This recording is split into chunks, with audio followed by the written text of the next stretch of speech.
you know, what Frontier Development has done to the Elite Dangerous gamer base is really shameful.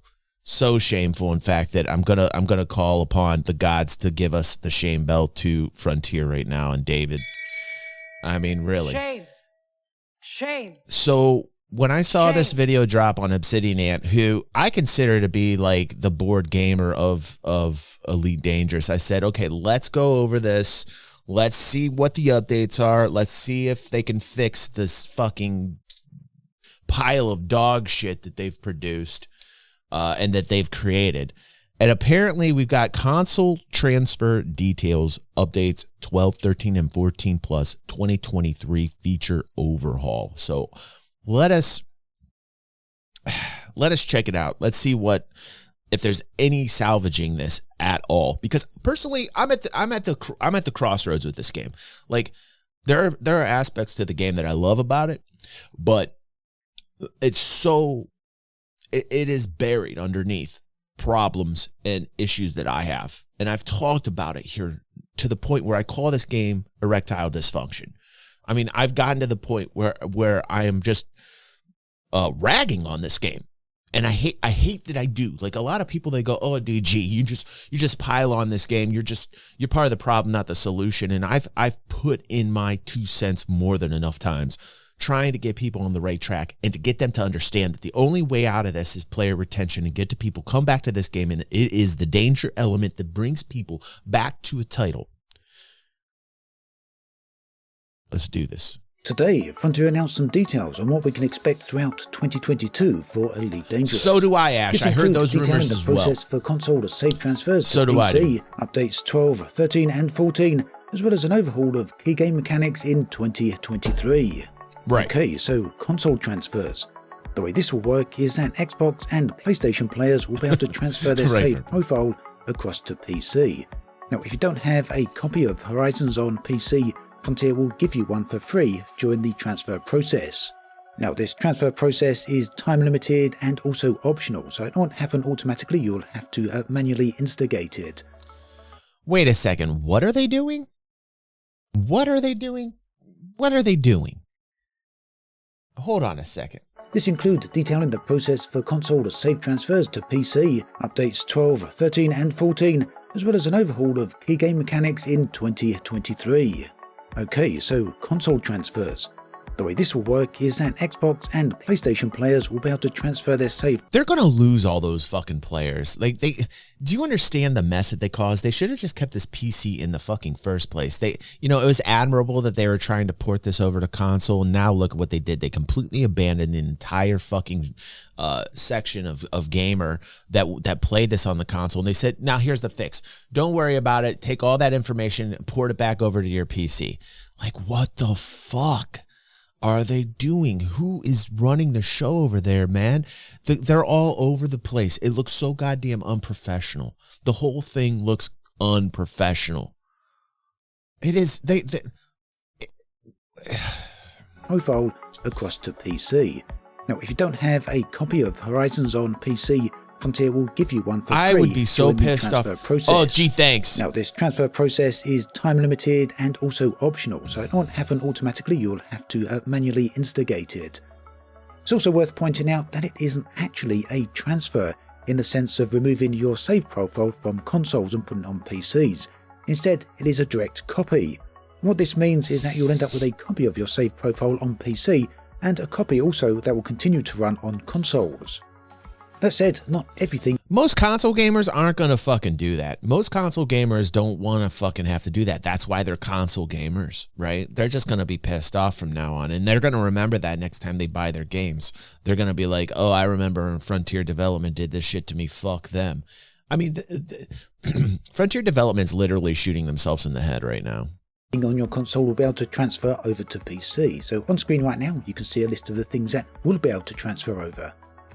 These are the ships, your Hollow Me, weapons, SRVs, and ship-launched fighters. This also includes the Cobra Mark IV, if you can actually yes, that. Professional. Yeah, in terms of corporate progression, I can't stop ranting about it, dude. Everything in your inventory. I said I was done, right? Navy ranks, right, permits, professional? Codex discoveries, engineering progress, Guardian attack broker progress, NPC crew progress, as well as cosmetics. Yeah, they are. Now, there is a Yeah. little asterisk here.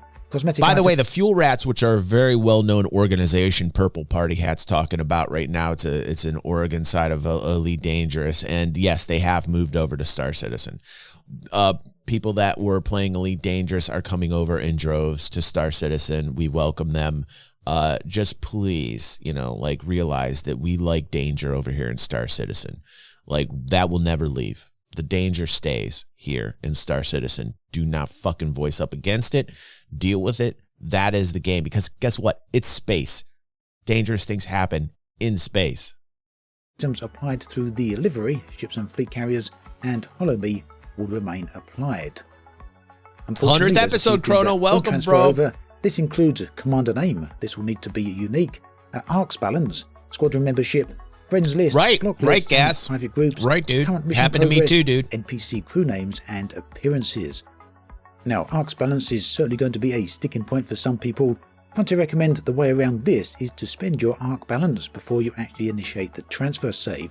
This will allow you to purchase certain cosmetics or whatever else you want to purchase, which will then transfer over to the PC. Like You'll then fucking have a copy of dashboard that cosmetic on bobbleheads PC and as well as on Christmas lights console. and So all that basically, fucking getting doubled for your Fortnite purchase. bullshit. Now, Frontier didn't go into detail on why Arcs balance won't transfer over, but speculate. This aspect of gameplay where you dock and undock, they got it right. I love the undocking and docking sequences in Elite Dangerous. I love them. They could do so much more with exploration in terms of designing these stations so much better. I mean, these stations could be just phenomenal.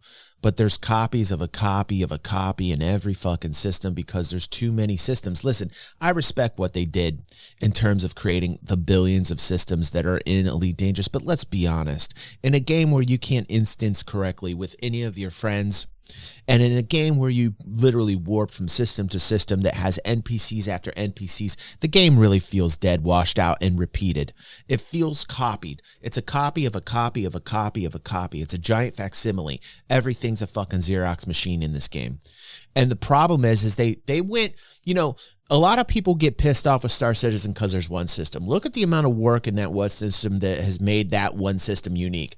Now there's going to be other systems online like Pyro, and trust me, there's plenty of work behind the scenes where some of these other systems are actually completed. We talked about this in 2015 and 2016 when I leaked the Terra information before Star Citizen leaks was even a thing, and we talked about how Terra's pretty much already done. We had the files, we showed everything. It's great. We did that here on the channel many moons ago. There are other systems that are done that are just kind of sitting there because Squadron 42. Okay, these systems are done. People don't realize that. People say I'm wrong, I'm right. Deal with that shit. I've been following this forever. That's the way that it is, right? So, but look at the attention to detail in one system that Star Citizen has done that made that system unique compared to what we're seeing out of Elite Dangerous, which is the complete opposite end of the spectrum, which is copy. And it spreads everybody out.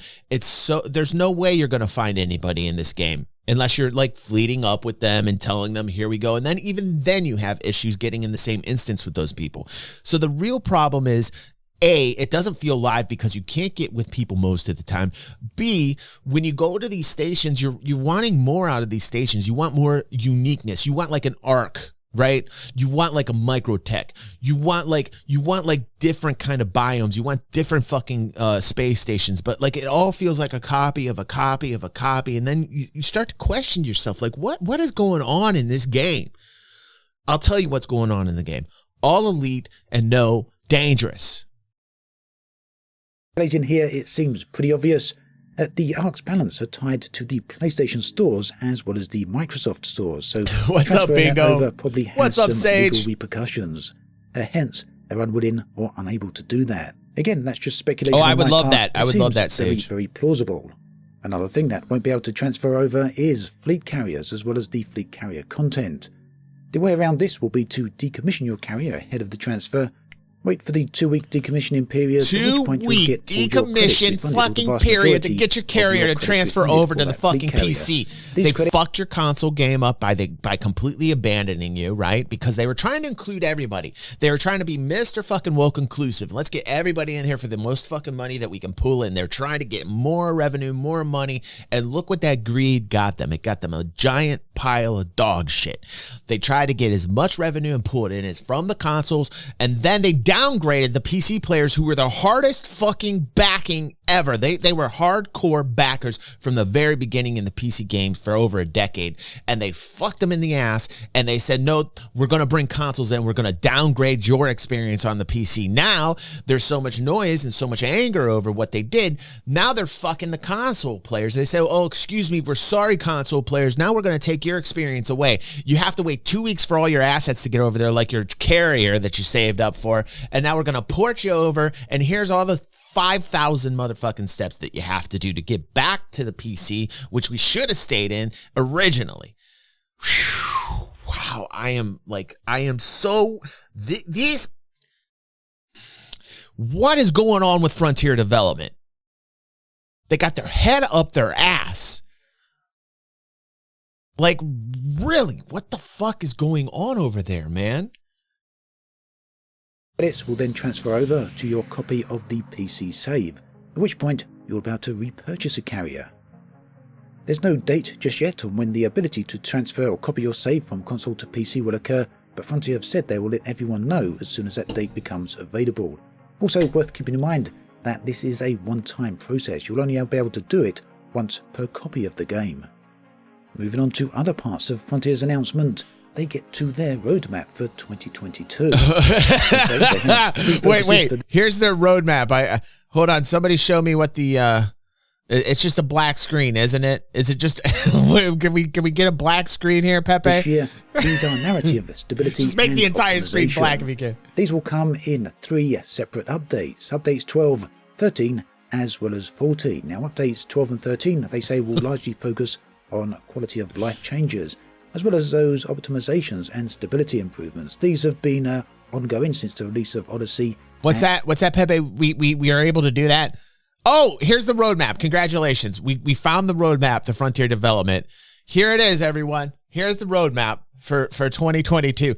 If you're wondering what Elite Dangerous is up to, here's what we got. We got a whole bunch of this for 2022 with Elite Dangerous. Update. Here's update 12. Update 12 right here. Congratulations. This is the official roadmap. Fucking shit. And yes, quite a few more are still needed, so hopefully Frontier make good use of this. You want a sound effect for that one? Hold on. Okay, everyone. Here is the roadmap with the sound effect attached to it.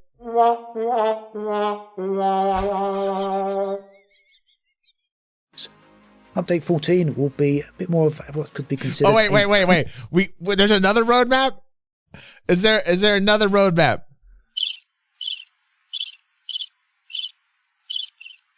Is that? Oh, okay. All right. Is this the roadmap? Oh my God. I love it. I love what they're doing with it. Content update. The way update 14 is described then is the next major narrative phase. Now, in a totally understandable move, Frontier are unwilling to detail what this major narrative phase will actually include. After all, narrative being story, they don't want to spoil it. Oh, what they don't did say spoil during it. their live stream, though, is that it's going to include something that has never been before attempted in Elite Dangerous. So, we're going to make it fun. It's never been attempted before. We're actually going to make the game fun and dangerous. Take that as you will. And finally, they move on to 2023. Oh, wait. What's in 2023? Can we see, please, what is in 2023, please? Oh, it's kind of like the last update. Oh, wow. It looks like the 2022 roadmap. Oh, these are great features. I like this. Overhaul a key feature of Elite Dangerous. So what that key feature will be, and they don't say key features, they say key feature, so singular rather than plural. But whatever that may be is as yet completely unannounced. A lot of people are speculating, of course. You can feel the greed, so let me Yogi. know in the comment section below what you think it might be, or what you'd like to see Frontier overhaul. So then, that includes everything. I'll get the Frontier cicadas on had the next one, announced. Exile. They also went on to touch on development updates and live streams. Welcome, first-time After the launch chatter. of Odyssey in 2021, Frontier started publishing monthly development updates. These also included issue reports, basically letting players know the progress of the game, what the developers were working on, I can't even as well watch as the rest any of this. It outstanding bugs and pisses issues, me and off. whether or not those were going to be fixed, and what progress was being made on You know, if it wasn't for Obsidian's smooth ASMR type vibes, I'd have turned this off a long time ago from being upset, man. I just feel Obsidian's calming me down with his like voice. You know, one of the reasons why I think a lot of the Elite Dangerous hardcore membership doesn't leave the game is because they've got this like leader, Obsidian Ant, kind of calming them down with his ASMR vibes, dude. Like, you know, like he's calming me down. He's calming me down. All of this is going to come to a stop. Well, it has come to a stop. It came to a stop at the end of last year. What's up, Strat? But Frontier have no plans to actually resume this. They do, of course, say they will continue to release patch notes, information, and other... Yeah, Strat says, DG, I think it's less about bad intentions and mistakes and more about funding and energy diverted to other games. Yeah, that you know, here's the thing. They do have a lot on the platter. You're absolutely right, Strat. But I think also that there's some miscommunication happening inside of Frontier development. I think we're really seeing a tightening with Cloud Imperium games. They're doing a great job at tightening the communications. You can see it in the amount of workflow being produced. You can see it in the game mechanics that are being introduced, like salvaging and refueling. You can start to see this synergy happening inside of Cloud Imperium games that, unlike any other year, where things are really starting to, you know, pick up and it's full go ahead. But you're starting to see it, like in Frontier development, you're starting to see it kind of break up. And you're starting to see confusion. And yes, they are publicly traded. Like one of our chatters said here, they are a publicly traded company, and you can smell the greed. You can start to smell the greed in what they're doing, and it's just a shame. It's just a shame that they're taking this title and just dragging it through the mud. The relevant details around updates and hotfixes. That is to be entirely expected. A patch without patch notes wouldn't be of much use after all. Now, as for their weekly live streams, these are going to move to fortnightly. Now, Frontier didn't exactly detail what they're going to be doing during these live streams, but it's likely to be more of the same of what they've done in the past. But also, they'd like to invite on developers and talk about what goes on behind the scenes of the game itself, as well as just interesting facts and tidbits about the game's design. So it seems that Frontier definitely want to make their live streams more engaging. So the takeaway points from this is that live streams are going to continue, albeit on a fortnightly basis, but the development updates themselves are going to... Carriers are like giant moving garages. You can't even blow them up.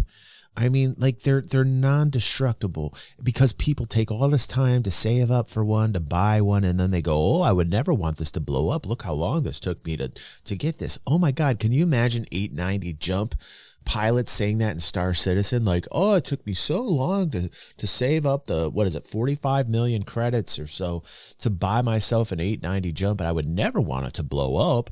I could never imagine the 890 jump to blow up in the game. Jesus Christ, man. The big boy pants needs to come out. You know what I mean? The big boy pants needs to come out.